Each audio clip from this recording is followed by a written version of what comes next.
Good morning BCA students. Last લેક્ચરમાં આપણે 4th unit start કરેલું હતું. 4th યુનિટ છે થીમ ડેવલપમેન્ટ. થીમ ડેવલપમેન્ટમાં આપણે ટેમ્પલેટ ફાઇલ, જેમાં સ્ટાઇલ શીટ style.css ફાઇલ આવે છે, index.php ફાઇલ છે. નેક્સ્ટ ટોપિક છે ધ લૂપ, જેની અંદર બે ફંક્શન છે, હેવ પોસ્ટ અને ધ પોસ્ટ. આ ટોપિક આપણે આ સેશનમાં કવર કરવાના છે. ફર્સ્ટ ટોપિક છે ટેમ્પલેટ ફાઇલમાં style.css, જે તમારી મેઇન ફાઇલ છે style.css. એટલે કે તમે કોઈ પણ થીમ ઇન્સ્ટોલ કરશો જેની અંદર બાય ડિફોલ્ટ બે પેજ આવે છે, એક index.php અને એક style.css. શેના માટે યુઝ થાય છે style.css ફાઇલ? તો સ્ટાઇલ એપ્લાય કરવા માટે. એટલે કે તમારો બેકગ્રાઉન્ડ કલર કેવો છે, સાઇટમાં બેકગ્રાઉન્ડ ઇમેજ એડ કરવી હોય તો ઇમેજ, હેડર પાર્ટમાં તમે તમારો લોગો મૂકો છો વેબસાઇટનું નામ મૂકો છો, એની પાછળ હેડર પાર્ટની અંદર તમે કલર મૂકો છો, કોઈ ઇમેજ મૂકો છો. આ જે કંઈ બી સ્ટાઇલ આપીએ છીએ એ દરેક પેજ માટે કોમન હોય છે, એમાં કોઈ ચેન્જીસ થતા નથી. તો એક ફાઇલ, કોમન ફાઇલ તમે બનાવો છો, જેની અંદર તમે બધી જ પેજની સ્ટાઇલ એપ્લાય કરીને અહીંયા આપો છો. જસ્ટ તમારે શું કરવાનું રહેશે, આ ફાઇલને તમારે કોલ કરાવવાની રહેશે કોઈ પણ પેજ તમે ક્રિએટ કરો એની અંદર. તો આ જે છે એ બાય ડિફોલ્ટ તમને જે ફાઇલ આપે છે એ છે style.css. બરાબર. ધ મેઇન સ્ટાઇલ શીટ છે. This must be included with your theme and it must contain the information header for your theme. કોઈ પણ થીમ સાથે આ ખૂબ જ જરૂરી ફાઇલ છે style.css, જે હશે જ.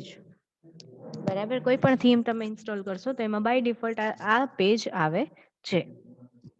And it must contain the information header for your theme. Information header તમારે આની અંદર આપવું પડે છે. એટલે તમારા થીમ માટે જે ઇન્ફોર્મેશન હેડર તમે આપો છો તો એ કેમાં હોય છે? તો style.css. હવે આ પેજની અંદર શું છે, કયો કોડિંગ આવે છે? તો તમને કોડિંગ આપ્યું છે. આ પેજમાં તમારે એક્ઝામમાં કદાચ ટેમ્પલેટ ફાઇલ પૂછાય તો તમારે style.css, જેમાં જે કોમનલી જે સ્ટાઇલ એપ્લાય કરવાની હોય એ તમારે એની અંદર કોડિંગ યાદ રાખવા પડે. તો ફર્સ્ટ તમને કમેન્ટ પાર્ટ છે, જે કમેન્ટ પાર્ટમાં શું આવે છે, થીમનું નામ શું છે, થીમનો URL શું છે, ડિસ્ક્રિપ્શન શું છે થીમનું, કોઈ ઓથરે જેને બનાવેલી છે એનું નેમ હોય તો એનું નેમ આપીએ છીએ, ઓથરનો URI અને એનું વર્ઝન. ધ કમેન્ટ સેક્શન છે. એના પછી આવે છે બોડી ટેગ. બોડી ટેગ તમે જે આપો છો એમાં કઈ સ્ટાઇલ એપ્લાય કરવી છે? તમે આપણે ફર્સ્ટ સેમેસ્ટરમાં HTML ની સાથે આ શીખી ગયા છે CSS. બરાબર. જેમાં કઈ રીતે તમે સ્ટાઇલ એપ્લાય કરી શકો છો? એક તો ટેગ નેમ દ્વારા, એક ક્લાસ દ્વારા અને એક આઈડી સિલેક્ટર દ્વારા. બે સિલેક્ટર હતા, એક ક્લાસ સિલેક્ટર અને આઈડી સિલેક્ટર. તો આ રીતે તમે શું કરી શકો છો? તમે સ્ટાઇલ એપ્લાય કરી શકો છો. એમાં પણ 4 પાર્ટ હતા. પહેલું હતું ઇનલાઇન સ્ટાઇલ શીટ, સેકન્ડ હતું ટાઈપ્સ ઓફ સ્ટાઇલ શીટમાં. ફર્સ્ટ હતું ઇનલાઇન સ્ટાઇલ શીટ, સેકન્ડ હતું એક પેજમાં આવતું હોય તો એ સ્ટાઇલ શીટ, નેક્સ્ટ હતું એટલે કે લાઇનમાં સ્ટાઇલ શીટ એપ્લાય કરો, પેજની અંદર સ્ટાઇલ શીટ કરો એટલે કે ઇન્ટરનલ સ્ટાઇલ શીટ, અને એક્સટર્નલ સ્ટાઇલ શીટ જે છે આ style.css, જે તમે એક્સટર્નલ ફાઇલ બનાવો છો અને દરેક પેજમાં એની લિંક આપો છો. બરાબર. તો આ રીતે તમે શું કરો છો? સ્ટાઇલને એપ્લાય કરી શકો છો. તો હવે જે 3 પ્રકારે સ્ટાઇલ એપ્લાય કરતા હતા એ કઈ હતી? એક છે ટેગ દ્વારા. તો ટેગનું નામ લખો, કર્લી બ્રેકેટમાં એની સ્ટાઇલ આપો. તો ટેગનું નામ છે બોડી, કર્લી બ્રેકેટમાં સ્ટાઇલ આપી છે બેકગ્રાઉન્ડ, URL એટલે ઇમેજ આપ્યું છે અને ઇમેજની અંદર આપ્યું છે body.jpg. એનો મતલબ શું છે? એક બેકગ્રાઉન્ડ ઇમેજ સેટ કરેલી છે, જે કયા ફોલ્ડરમાં છે? ઇમેજીસના ફોલ્ડરમાં. બરાબર. નેમ છે એનું body.jpg. નેક્સ્ટ આવે છે બેકગ્રાઉન્ડ રિપીટ. તો રિપીટ એક્સ એટલે કે બેકગ્રાઉન્ડ તમારી રિપીટ કઈ રીતે કરવી છે? તો હોરિઝોન્ટલી એટલે રિપીટ ડેશ એક્સ. એના પછી છે ફોન્ટ ફેમિલી એરિયલ. ફોન્ટ એમાં જે ફોન્ટ એપ્લાય કરવામાં આવે છે એ એરિયલ સ્ટાઇલથી એપ્લાય કરશે. માર્જિન 0 અને પેડિંગ 0. એ પ્રમાણે નેક્સ્ટ છે હેશ વ્રેપર. આજે જે સ્ટાર એનો મતલબ માર્જિન અને પેડિંગ બધી જ જગ્યાએ શું આપવાનું છે? 0 આપવાનું છે.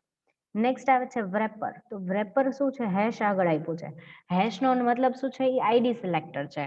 એટલે જેમાં તમે આઈડી ઇઝ ઇક્વલ્સ ટુ વ્રેપર લખેલું છે જે ટેગની અંદર, એની અંદર વિથ 980 પિક્સેલ રાખવાની છે અને માર્જિન એનું ઓટો આપવાનું છે. નેક્સ્ટ છે વ્રેપર હેશ હેડર. એનો મતલબ જેનું આઈડી વ્રેપર છે અને આઈડી હેડર છે એનો બેકગ્રાઉન્ડ કલર રેડ આપવાનો છે, માર્જિન ટોપ 30 પિક્સેલ અને હાઇટ 140 પિક્સેલ. તો આ પ્રમાણેનું તમે શું કરી શકો છો? સ્ટાઇલ એપ્લાય કરી શકો છો. તો અહીંયા સુધી શું હતું? આઈડી સિલેક્ટર આપ્યું હતું. હવે જો ડોટ આપ્યો છે, ડોટ પોસ્ટ અંડરસ્કોર બોક્સ. એનો મતલબ ડોટ એટલે કે જેમાં class is equals to post box આપેલું હશે તો એમાં તમારે આ સ્ટાઇલ એપ્લાય કરવાની છે. એક છે border 1 pixel solid, border radius 5 pixel, width 700 pixel, height 200 pixel, margin 15 pixel અને માર્જિન લેફ્ટ 250 પિક્સેલ. તો આ શું છે? ક્લાસ છે. બરાબર. પોસ્ટ ટાઇટલ નામનો ક્લાસ છે જેનું માર્જિન ટોપ છે એ 10 આપવાનું છે અને માર્જિન લેફ્ટ છે એ 10 પિક્સેલ આપવાનું છે. તો આ છે એ શું છે તમારું? Style dot CSS file. બરાબર. નેક્સ્ટ આવે છે ઇન્ડેક્સ ડોટ પીએચપી. હવે ઇન્ડેક્સ ડોટ પીએચપી એટલે શું? તો તમારી મેઇન ટેમ્પલેટ ફાઇલ છે. આ પણ મેઇન ટેમ્પલેટ ફાઇલ છે એનો મતલબ કે કોઈ પણ ફાઇલ, કોઈ પણ થીમ તમે ઇન્સ્ટોલ કરશો એટલે થીમને રન કરવા માટેનું પહેલું પેજ છે એ છે ઇન્ડેક્સ ડોટ પીએચપી. દરેક કોડ ફર્સ્ટ જે પેજ રન થાય છે એ છે ઇન્ડેક્સ ડોટ પીએચપી. આ પેજની અંદર ટોટલી PHP ના કોડિંગ હોય છે, જેની અંદર આપણે ફોર્થ યુનિટ જ્યારે સ્ટાર્ટ કર્યું એટલે લાસ્ટ લેક્ચરમાં આપણે શીખી ગયા કે એનું ટેમ્પલેટ કેવી રીતે હોય છે. તો સૌથી પહેલા હેડર હોય છે. હેડર પછી જો પોસ્ટ હોય તો તમને પોસ્ટ દેખાડે છે. બરાબર. સાઈડ બાર હોય છે, ફૂટર હોય છે. તો આપણે એ આખું સ્ટ્રક્ચર જોઈ ગયા. એ પ્રમાણે આ પેજની અંદર તમને ડીઆઈવી દ્વારા કન્ટેન્ટને ચેન્જ કરીને આપે છે. બરાબર. હવે જો આમાં DIV ID is equals to body underscore content છે તો આઈડી શું આપ્યું છે? Body content. તો સ્ટાઇલની અંદર તમે બોડી કન્ટેન્ટ નામનું શું કહેવાય સ્ટાઇલ એપ્લાય કરી શકો છો. બરાબર. નેક્સ્ટ આપીએ છીએ આપણે the main template. If your theme provides its own template, index.php must be present. કોઈ પણ ટેમ્પલેટ થીમ તમને પ્રોવાઈડ કરશે ટેમ્પલેટ પોતાનું તો એના માટે index.php તો હશે જ એમાં. બરાબર. કેમ કે એ ફર્સ્ટ ફાઇલ છે જે રન કરવાની છે. એમાં કોડિંગ કેવી રીતે હોય છે? તો સૌથી પહેલા ગેટ અંડરસ્કોર હેડર છે એ શું છે? ફંક્શન છે જેનાથી તમે જે હેડર પાર્ટનો કન્ટેન્ટ લખેલો છે એને કોલ કરશે, ગેટ હેડર ફંક્શન. અને હેડર પાર્ટમાં તમારે શું રાખવું છે એ ફંક્શનમાંથી તમને એપ્લાય કરશે. નેક્સ્ટ છે DIV ID is equals to body content, જેમાં આપે છે કે PHP if have underscore post એટલે કે જો પોસ્ટ હશે તો લૂપમાં બતાવવાનું છે. એટલે તમે જેટલી પોસ્ટ આપણે શું કરીએ છીએ સૌથી પહેલા લોગિન થાય છે એટલે તમને એડમિન એરિયામાં લોગિન કરીને તમને જે દેખાડે છે શું દેખાડે છે? પોસ્ટ દેખાડે છે. બરાબર. નંબર ઓફ પોસ્ટ દેખાડે છે. તો એ નંબર ઓફ પોસ્ટ કેવી રીતે આપે છે? તો આ લાઇનના કોડિંગ દ્વારા કે if have underscore post function એને કોલ કરશે. જો પોસ્ટ છે કે નહીં, ટ્રુ ઓર ફોલ્સ એ આવશે. જ્યારે true or false, yes or no આવશે એટલે કે પોસ્ટ છે તો યસ, નથી તો નો. તો જ્યારે યસ એટલે કે ટ્રુ થશે તો વાઇલ લૂપમાં હેવ અંડરસ્કોર પોસ્ટ. બરાબર. કેમ કે શું કામ લૂપ છે? તો એક પોસ્ટ નથી આપણી પાસે, નંબર ઓફ પોસ્ટ છે શો કરવા માટે, એટલા માટે. અને ધ અંડરસ્કોર પોસ્ટ શું થાય છે? તમને એ પોસ્ટ છે એ શો કરે છે. બરાબર. DIV class is equals to post underscore box અને DIV class is equals to post underscore title. તો જો આની અંદર પોસ્ટ ટાઇટલ આપ્યું છે પોસ્ટ અંડરસ્કોર ટાઇટલ, જેનું margin top 10 pixel, margin left 10 pixel. બરાબર. અને ટેક્સ્ટ ડેકોરેશન નન અને કલર એનો આ એપ્લાય કરવાનું છે. બરાબર. અને પોસ્ટ અંડરસ્કોર બોક્સ આમાં આપ્યું છે. બરાબર. જેની અંદર બોર્ડર આપી છે, બોર્ડરનું રેડિયસ આપ્યું છે, વિથ, હાઇટ, માર્જિન અને માર્જિન લેફ્ટ. તો આ પ્રમાણે શું કર્યું છે એને પોસ્ટ બોક્સની જે સ્ટાઇલ છે એ આમાં એપ્લાય થશે અને પોસ્ટ ક્લાસની જે સ્ટાઇલ છે એની અંદર એપ્લાય પોસ્ટ ટાઇટલની જે ક્લાસ છે એમાં એ સ્ટાઇલ એપ્લાય થશે. H2માં આપ્યું છે એક લિંક આપી છે. લિંક શું આપ્યું છે? AHREF is equals to the_permalink. એનો મતલબ જે લિંક તમને છે એપ્લાય કરવાની છે પોસ્ટની, એટલે કે પોસ્ટ ઉપર તમે ક્લિક કરશો એટલે તમને ફૂલી પોસ્ટ દેખાડશે, એટલા માટે પરમાલિંક ફંક્શન આપ્યું છે. એના પછી આપ્યું છે the_title. બરાબર ને, નેક્સ્ટ એ કમ્પ્લીટ કરેલું છે, H2 કમ્પ્લીટ ને div કમ્પ્લીટ કર્યું છે. નેક્સ્ટ પાછું છે div class is equals to post thumb, જેમાં આપ્યું છે ઇફ હેઝ પોસ્ટ થંબનેલ, જો પોસ્ટનો થંબનેલ હશે તો the post thumbnail function call કરાવવાનું છે. બરાબર, એટલે કે કોઈ ઇમેજીસ આપી હશે પોસ્ટને રિલેટેડ સ્મોલમાં, તો એ તમને એમાં શો કરશે. નેક્સ્ટ છે PHP ઓટો સબ STRમાં શું આપ્યું છે? Get the expert 0,80. બરાબર, તો આ આખો કોડ છે એ કેમાં હોય છે? તો index.phpમાં. આ બધો જ કોડ કમ્પ્લીટ થશે એટલે તમારું div કમ્પ્લીટ થશે લાસ્ટ, અને પછી get_footer એટલે ફૂટર પાર્ટને કોલ કરશે. બરાબર, તો આ છે તમારું index.php. બરાબર, નેક્સ્ટ ધ લૂપ શીખતા પહેલા આપણે જોઈ લઈએ કે કોડિંગ કઈ જગ્યાએ હોય છે. તો કોડિંગ જોઈએ આપણે સૌથી પહેલા શેમાં જશું? આપણે ડેશબોર્ડમાં.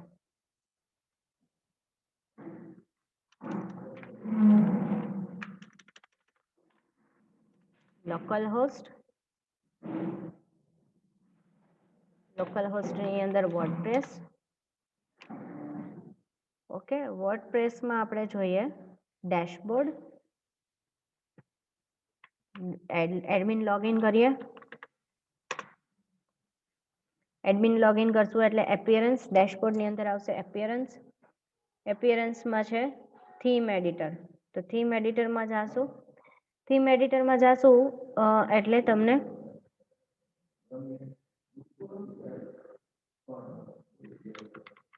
કોડ આપશે. જે સૌથી પહેલો કોડ છે એ કયો છે? style.css. હવે style.css માં જોવો તો સૌથી પહેલા કમેન્ટ સેક્શનમાં શું છે? Theme name is equal to 2020, text domain 2020 છે, વર્ઝન એનું 1.5 છે, requires at least 4.7, requires PHP 5.2.4. પછી એનું ડિસ્ક્રિપ્શન, એટલે કે આ જે થીમ છે એને રિલેટેડ ડિસ્ક્રિપ્શન આપ્યું છે. બરાબર, એમાં કયા કયા ટેગ યુઝ કરેલા છે, ટેગનું લિસ્ટ આપ્યું છે, ઓથર નેમ આપ્યો છે, તો વર્ડપ્રેસ ટીમ, ઓથરનું URI wordpress.org. એટલે આમાંની કોઈ પણ 5 લાઈન છે તમને યાદ હોવી જોઈએ કમેન્ટ સેક્શનમાં. એના પછી ટેબલ ઓફ કન્ટેન્ટમાં શું આપ્યું છે? તો કયા કયા કન્ટેન્ટ છે, એલિમેન્ટ બેઝ ને હેલ્પર ક્લાસ ને. બરાબર, હેડિંગ આપેલું છે, આ બધું જ કમેન્ટમાં આપ્યું છે. નેક્સ્ટ તમે જુઓ તો HTML અને બોડી ટેગમાં બોર્ડર રન આપવાની છે, માર્જિન 0 અને પેડિંગ 0. એના પછી H1 to H6 P block cut, આ જેટલા પણ ટેગ યુઝ કરવામાં આવે તો એની અંદર તમારે આ સ્ટાઇલ એપ્લાય કરવાની છે. Border none, font size inherit, line height inherit. બરાબર, તો આ યુઝ કરેલી છે. તો આ બધી જ સ્ટાઇલ તમને આપે છે અને એ સ્ટાઇલ તમને આની અંદર બતાવવામાં આવે છે. આખી થીમની અંદર જેટલી પણ સ્ટાઇલ એપ્લાય કરવાની છે એ આ સ્ટાઇલ આ પ્રમાણે સ્ટાઇલ એપ્લાય કરે છે. બરાબર, એના પછી આપણે જોઈએ તો રાઈટ સાઈડમાં તમને લિસ્ટ ઓફ ફાઇલ આપ્યું છે. તો એની અંદર આપણે શું જોયું? સૌથી પહેલા style.css અને નેક્સ્ટ અહીંયા આપે છે index.php, જે તમારું મેઇન ઇન્ડેક્સ ટેમ્પલેટ છે. તો એના પર ક્લિક કરશો એટલે એનું કોડિંગ તમને આપશે. મેઇન ટેમ્પલેટ ફાઇલ છે. This is the most generic template file in the WordPress theme and one of the 2 required files for a theme. It is used to display a page when nothing more specific matches a query. શેના માટે use થાય છે? તો તમારું page display કરવા માટે થઈને. For example, it puts together the home page when no home.php file exists. તમારું હોમ પેજ છે, જ્યારે home.php ફાઇલ ન હોય ત્યારે તમને કયું ફાઇલ ઓપન કરવામાં આવે છે? index.php. બરાબર, તો હવે એમાં જો સૌથી ફર્સ્ટ મેં તમને કીધું તો એ પ્રમાણે ફંક્શન કયું યુઝ થાય છે? get_header function. get_header ફંક્શનથી શું થાય? તો હેડર પાર્ટનો તમને કન્ટેન્ટ જોવા મળે. બરાબર, એના પછી જો મેઇન ટેગની અંદર તમને આ કોડ આપેલો છે. બરાબર, તો આ તમારી ઇન્ડેક્સ ફાઇલ છે અને લાસ્ટમાં ફૂટર પાર્ટને કોલ કરવામાં એટલે ગેટ અંડરસ્કોર ફૂટર. તો આ જે છે એ શું છે index.php ફાઇલ છે. મેઇન જે લાઈન છે તમને યાદ હોવી જોઈએ, બરાબર. નેક્સ્ટ આવે છે આપણું નેક્સ્ટ છે the loop. The WordPress loop is the code that WordPress uses to display content on your website. WordPress loop છે એ એવો કોડ છે કે જેની અંદર WordPress છે એ વેબસાઇટ ઉપર તમારા કન્ટેન્ટને ડિસ્પ્લે કરે છે, એટલે કે પોસ્ટને તમારા ડિસ્પ્લે કરે છે. A basic understanding of the WordPress loop is necessary if you want to modify your WordPress design. Basic understanding શું છે કે વર્ડપ્રેસ લૂપને શું કહેવામાં આવે છે, શેના માટે જરૂરી છે. તો જ્યારે તમારે વર્ડપ્રેસની ડિઝાઇનને ચેન્જ કરવું હોય, મોડિફાઈ કરવું હોય તો તમે આના દ્વારા કરી શકો છો. Even if you do not have experience with PHP or HTML, you should be able to understand how the WordPress loop is constructed. જો તમને PHP કે HTML નો કોડની કંઈ ખબર ના હોય તો પણ તમે સમજી શકો છો કે આ લૂપ વર્ડપ્રેસમાં શેના માટે બનાવવામાં આવેલું છે.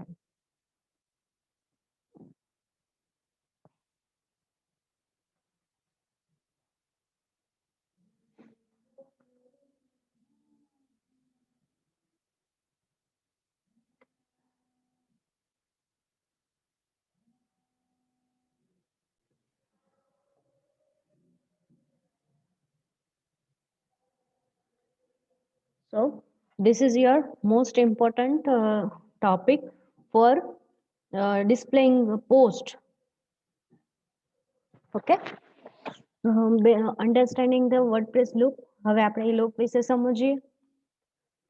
The best way to learn about the WordPress loop is to look at a basic example of how it is used in a WordPress theme. હવે આપણે આ લૂપ વિશે સમજવું છે તો આપણે એક બેઝિક એક્ઝામ્પલ જોઈએ વર્ડપ્રેસ થીમમાં જે યુઝ થાય છે. તો ફર્સ્ટ છે if have underscore post, while have underscore post, the underscore post, and while and if.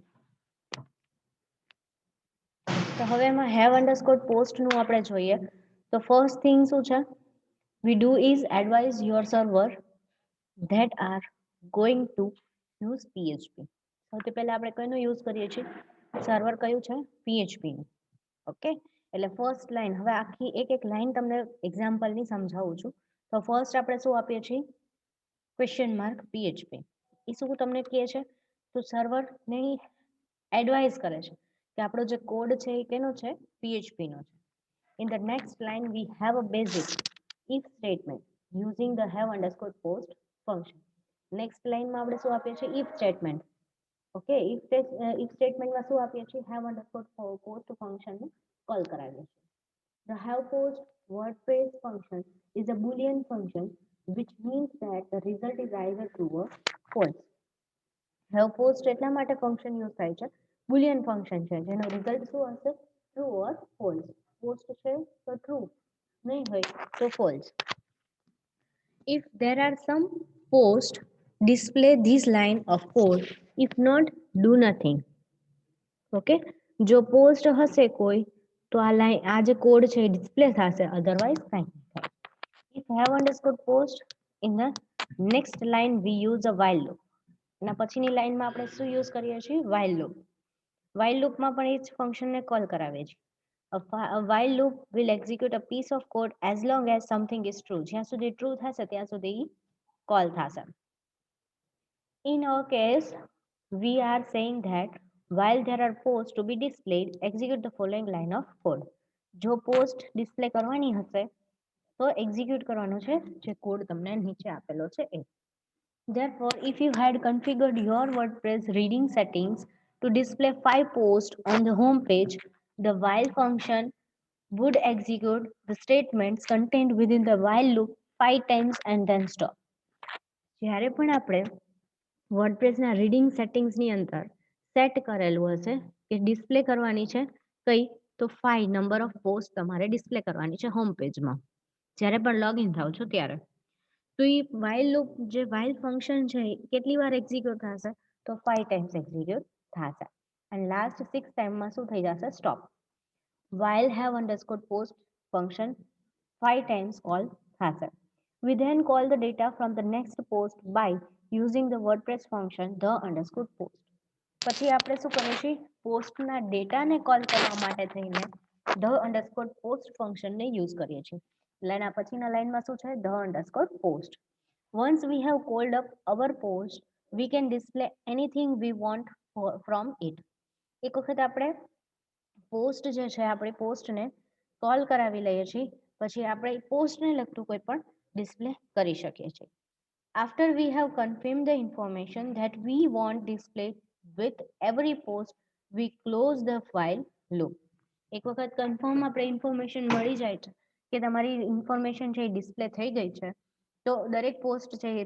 Display થઈ ગઈ છે પછી આપણે શું કરીએ છીએ while લૂપને ક્લોઝ કરી દઈએ છીએ એન્ડ while દ્વારા અને લાસ્ટ if સ્ટેટમેન્ટ ક્લોઝ કરીએ છીએ અને ફાઇનલી PHP ફંક્શન PHP ને કોલ ક્લોઝ કરીએ છીએ નેક્સ્ટ એક્ઝામ્પલ છે in the WordPress codex WordPress shares the code for the world's smallest index.php template as you can see from this code all the index.php template contains is a call to the header the WordPress loop a call to a sidebar and a call to a footer જ્યારે આપણે આની પહેલાના લેક્ચરમાં જોયું જે તમારું content છે એ કેવી રીતે ડિસ્પ્લે થાય છે સૌથી પહેલા હેડર પાર્ટ ડિસ્પ્લે થાય છે sidebar okay footer part navigation menu આ રીતે જે કોલ થાય છે એ પ્રમાણે જ આમાં ફંક્શન આપેલા છે તો ફર્સ્ટ PHP એના પછી છે get header file if have underscore post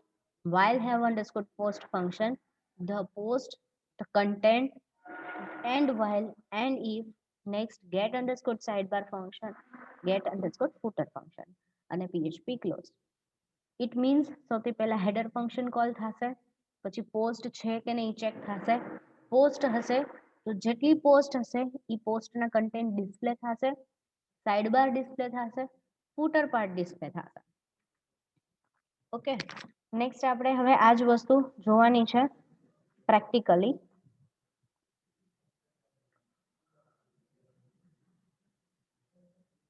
શું આપણે ફરીથી કોડિંગની અંદર જાશું પેજ જોઈએ છે index.php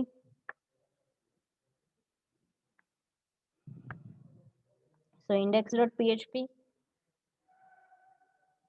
જેના કોડમાં તમે જોશો get underscore header function next આવે છે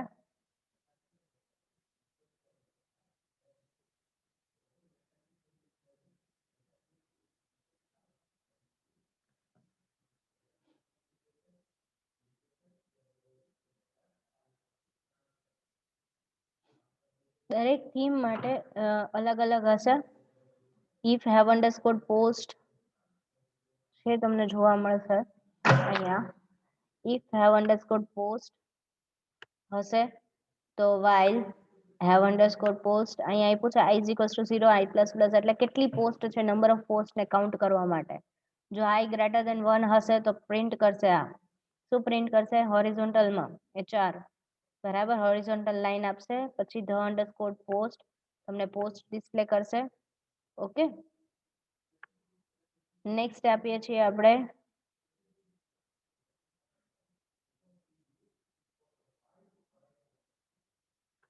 get underscore footer આમાં સાઇડ બાર નથી એટલે તમને ડિસ્પ્લે કરતા નથી એટલે કોડિંગ નથી એનું દરેક થીમ વાઇઝ અલગ અલગ કોડિંગ હોય છે જે બાય ડિફોલ્ટ આવે છે તમારે જસ્ટ મેઇન કન્ટેન્ટ છે જ યાદ રાખવાના છે અને એક્ઝામમાં લખવાના છે ઓકે તો આ જે છે એ તમે બે ટોપિક વિશે શીખ્યા છે ટેમ્પલેટ ફાઇલ જેમાં style.css અને index.php છે અને નેક્સ્ટ આપણે શીખ્યા have post and the post બંને ઇમ્પોર્ટન્ટ છે જે તમારી એક્ઝામમાં પૂછાય છે બંને પોઈન્ટ આજના સેશનમાં આટલું જ નેક્સ્ટ સેશનમાં આપણે 4th યુનિટ કન્ટિન્યુ કરશું થેન્ક યુ